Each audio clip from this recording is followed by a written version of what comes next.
Media centre पर आपका हार्दिक स्वागत अभिनंदन करता हूं और आप सभी पत्रकार बंधुओं का भी हार्दिक स्वागत अभिनंदन करता हूं एवं आदरणीय मंत्री जी से निवेदन करता हूं कि प्रेस को अपनी बात करें। आदरणीय बघेल साहब,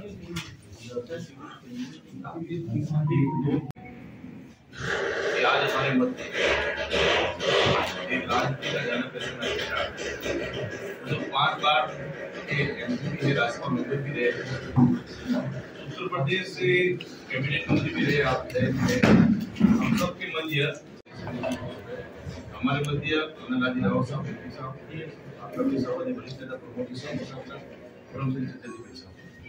मैं प्रिंट मीडिया, इलेक्ट्रॉनिक मीडिया के पत्रकार बंधुओं का हृदय से गहरे से स्वागत करता हूँ।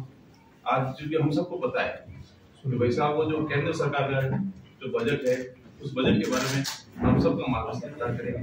एक बार मैं बघेल साहब माननीय मंत्री महोदय से हम सब इसके बारे में प्रेस स्टेटमेंट मीडिया से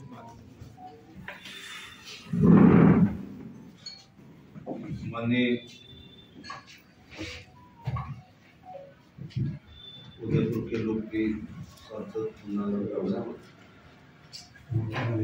नवनियुक्त जिनका पहली सलामी है जिला अध्यक्ष जो विभिन्न पदों से होते हुए आए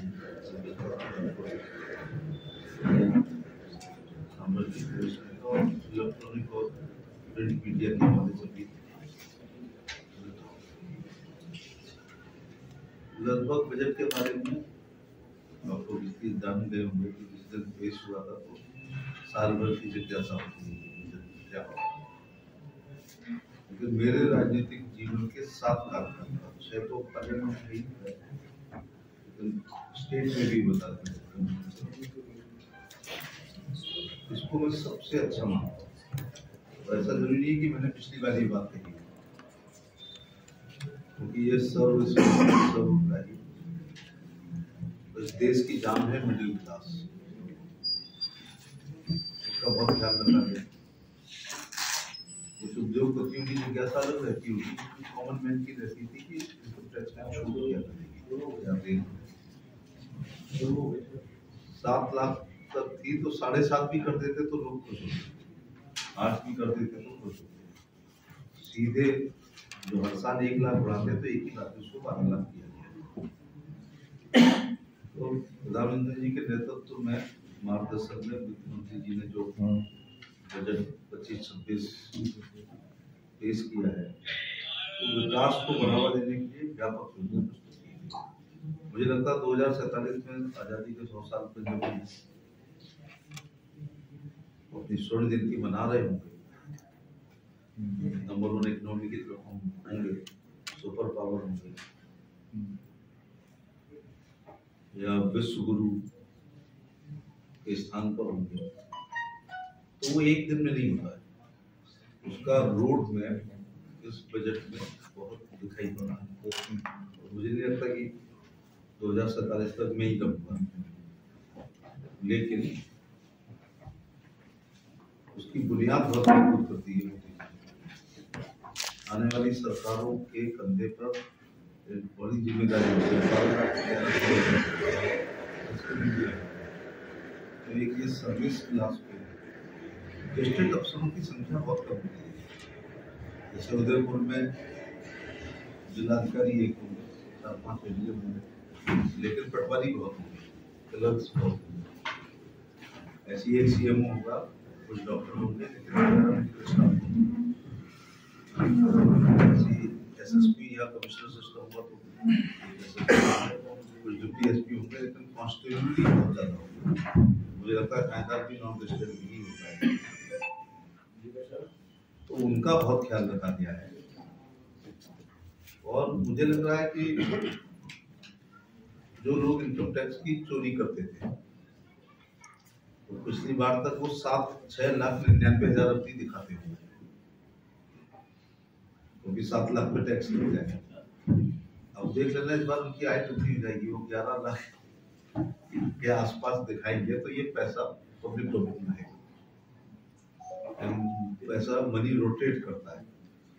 अब जैसे वो कुछ लोग तो इनकम टैक्स वाले बताएंगे 11,99,000 लोग पहुंच जाएंगे, तो फिर संपत्ति से मकान उस पैसे वही हो जाएगा तो मकान बनाएंगे, वाहन खरीदेंगे, शॉपिंग करेंगे, प्लॉट लेंगे, तो मार्केट में पैसा आएगा।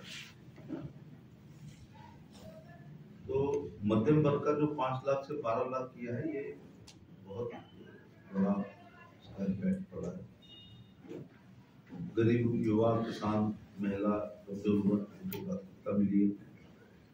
ऊर्जा, ग्रामीण विकास, खनन, वित्त और नियामक ढांचे में महत्वपूर्ण सुधार प्रस्ताव में बजट पेश किया है, जो सर्वग्राही है।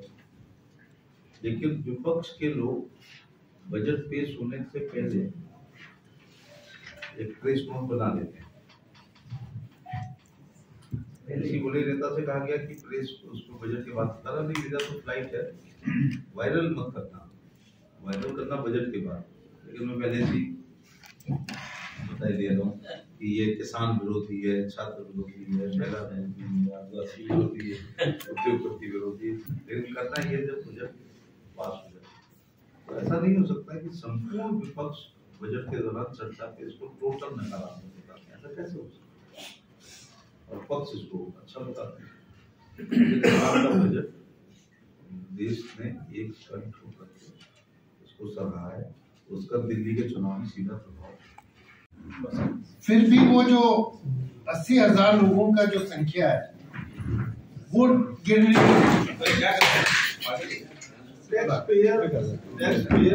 रोजगार सृजन पे भी जोर दिया गया है। एग्रीकल्चर इंजन जो निर्मला सीतारमण जी ने कहा, उसमें कृषि है, एमएसएमई है, निवेश और निर्यात प्रमुख इंजन के रूप में इसको परिभाषित किया गया है। एग्रीकल्चर मध्यम वर्ग है, लेकिन भारत कृषि प्रधान देश है। देश की खुशहाली का रास्ता खेत कल्याण से बनता है। जब तक सृष्टि रहेगी, भारत किसानों का देश ही रहेगा। थोड़ा अर्बन बढ़ रहा है, लेकिन मूल रूप से किसानों का देश। और उसमें प्रधानमंत्री का जो सपना है कि किसान की आय दुगनी थी, खेती लाभकारी होती तो हम हजारों साल से खेती कर रहे हैं। ये खरपतवार का देश होगा। तो प्रधानमंत्री जी ने तरीका बताया है कि दुगनी हो सकती है, और मैं तो कुछ मामलों में 4 गुनी भी देख रहा हूँ। और हम भी एक प्रोग्रेसिव किसान है, तो उन्नत किस्म के पशुपालन द्वारा, अब इसमें उन्नत शब्द जोड़ना हूँ, पशुपालन, मुर्गी पालन, मछली पालन, सुगर पालन, बकरी पालन, भेड़ पालन, मधुमक्खी पालन, फूलों की खेती, फलों की खेती, ऑर्गेनिक खेती, प्राकृतिक खेती, औषधि खेती। और राजस्थान में तो बहुत ध्यान देना पड़ेगा, ड्रिप इरिगेशन, स्प्रिंकलर इरिगेशन, पानी बचाओ और यूज ज्यादा करो। के द्वारा किसान की इनकम अगर दुगनी होती है, तो उसमें परंपरागत खेती से थोड़े हटना पड़ेगा। और उस दुगनी हो तो उसके लिए फिर एग्रीकल्चर ही पहला इंजन है, जिसमें इस बार फिशरी के लिए बहुत सारा बजट बढ़ाया गया, एक्सोटिक सीमन, जिससे बछिया ही पैदा हो। मैंने अपनी लोकसभा में तो 30 साल 27 साल हो गए चलते नहीं देखा। बैलगाड़ी भी रात को दिख जाए तो दिख जाए, रेहट चलते हुए भी नहीं देखा, कोल्हू चलते हुए भी नहीं देखा, और दाएं होती भी नहीं देखी। दाएं तो हम ही समझ सकते हैं, राहुल गांधी जानते भी नहीं दाएं क्या होती है।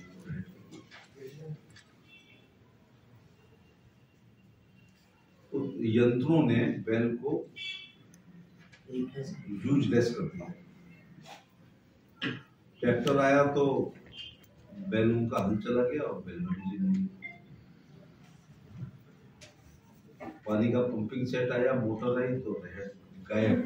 ड्राइंग करके बताना पड़ता है बच्चों को, एक नेट होता था जो चलाते थे। ऐसे ही कोल्हू, बैलों वाला कोल्हू क्रेशर ने खत्म कर दिया, और दाएं को थ्रेशर ने खत्म कर दिया।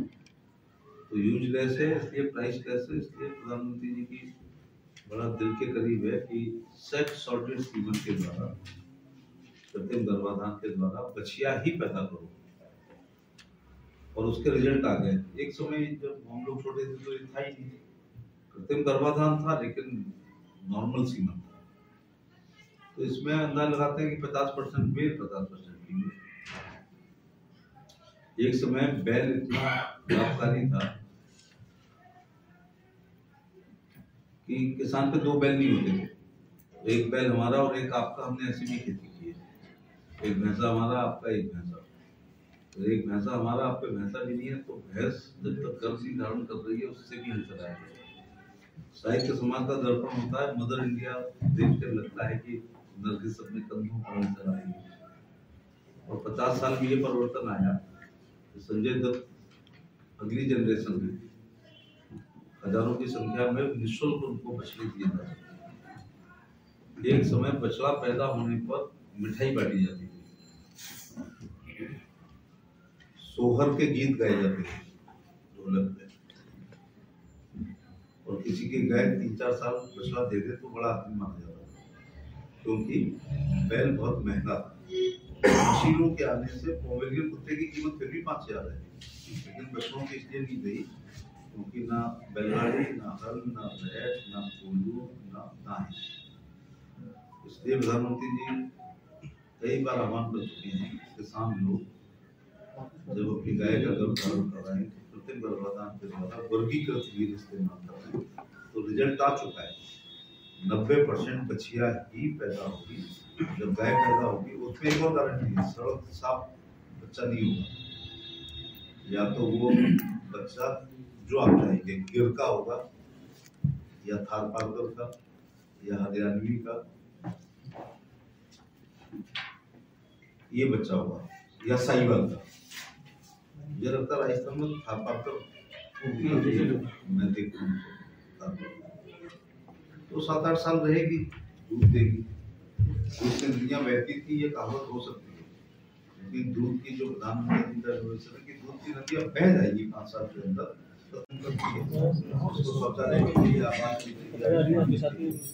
टैक्स पेयर पहले तो 14 से पहले तो 1 करोड़ के आसपास 1 करोड़ लोग टैक्स देते थे, 140 करोड़ लोगों को कल्याणकारी योजनाएं दी।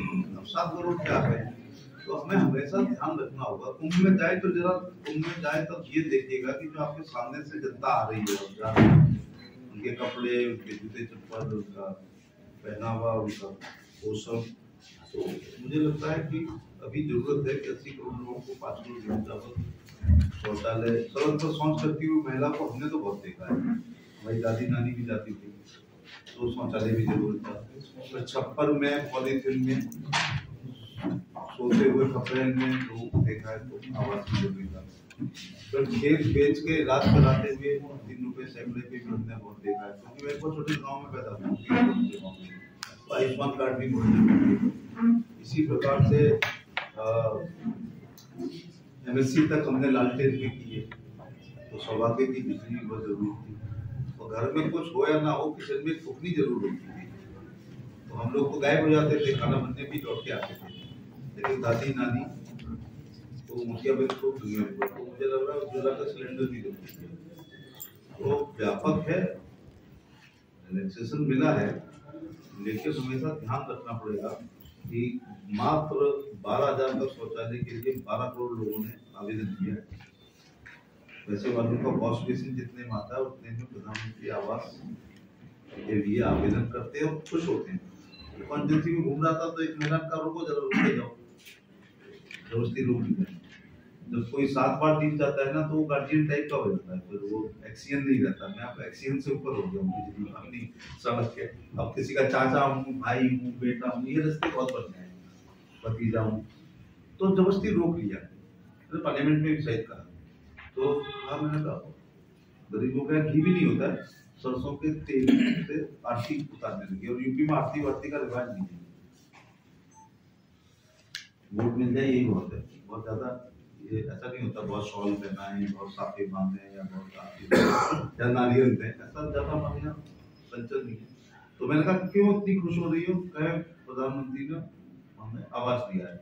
मैंने कहा तो कौन सा बड़ा काम कर दिया। तो करीब में बाहर सोती थी छप्पर में, जवान हूँ, कपड़े ऊपर नीचे होने का डर लगता है, और गांव में शराब का सेवन बढ़ गया है, तो हमेशा मैं कच्ची नींद सोती थी। जब से प्रधानमंत्री ने आवाज दिया है, कुंडी बंद करके झटके सोती हूँ। यहाँ लोकल भाषा है झटके बंद साउंड से। तो ये उससे पूछो ना जिसको मकान मिला है, बड़ा काम कर रही है। मुझे हालांकि ये प्रेस का अंग नहीं था, लेकिन मैं एक बार पुलिस छुट्टी पर घर आया तो मैंने अपनी माँ को 5 बार रात में उठ के पूरे खानदान के बच्चों के दूध गर्म करती थी बॉटल बार। सुबह मैंने कहा आपको सोई नहीं, 5 बार आप उठी। तो मैंने कहा एक गलती तुम्हारी, एक तुम्हारी सरकार की है। मेरी गलती ये है कि मैं थर्मस अगर 5-7 लीटर का लाके दे दूं तो एक बार में गर्म करना है, तो बार बार उठना तो पड़ेगा, लेकिन चूल्हा नहीं जलाना। मैंने कहा चलो सुबह थर्मस तो दुनिया का सबसे अच्छा लाके मैं दूंगा। मुझे आज भी याद है ईगल कंपनी का था, तो मैंने लाके दिया, लेकिन सरकार की गलती है कि वो नहीं दे रही सिलेंडर। तो मैं छुट्टी से I was posted in Meerut, तो मैं छुट्टी से गया तो एक गैस एजेंसी के पास गया। इसका मैं तो बता रहा हूँ आपके पास। तो पहले गैस एजेंसी पेट्रोल पंप भी बड़े लोगों के पास होते थे जिनके पेट्रोलियम मंत्री चलते थे। तो रिटायर्ड कर्नल की वाइफ थी, तो मैंने कहा मैडम मेरे को गैस का कनेक्शन चाहिए। तो उसने कहा फॉर्म भर दो। फॉर्म भर के मैंने कहा कब आऊँ, पूरे 5 साल बाद पूछने आया। तो मैं वर्दी भी पहन के गया। मैंने पहले अपने स्टार देखेंगे यार, असर ही नहीं पड़ता है कुछ, क्योंकि वो भी बहुत बड़े लोग थे। जाते हुए उनकी कार का नंबर मैंने नोट कर लिया, तो पूरे शहर में 5 मारुति थी। ऑन रिकॉर्ड है, इसलिए बोल रहा हूँ कि मोटर व्हीकल नियमों के तहत मैंने उसके 10-12 चालान किए। तो इतवार को फोन किया कि आप आओ मेरे नाना गैस का कनेक्शन। तो मैंने कहा मैं चूल्हा नहीं दूंगा। अब ये कुछ लोग समझ रहे होंगे मेरी उम्र के कि चूल्हे पे मैं क्यों आ गया, क्योंकि चूल्हे में कमाई थी। हमको पता हुआ कि सांसद को गैस सिलेंडर और टेलीफोन का कोटा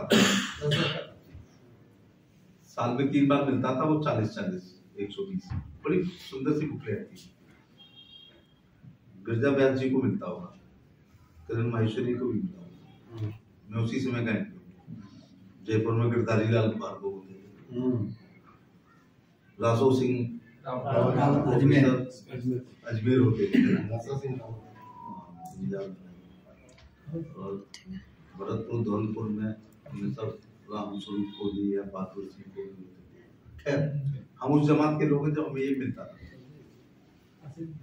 तो कुछ लोग बाहर, मेरा एक भतीजा मेरी लोकसभा से बाहर रहता है मैनपुरी में। करेल सुना होगा, मैं चुनाव लड़ा था अखिलेश यादव से।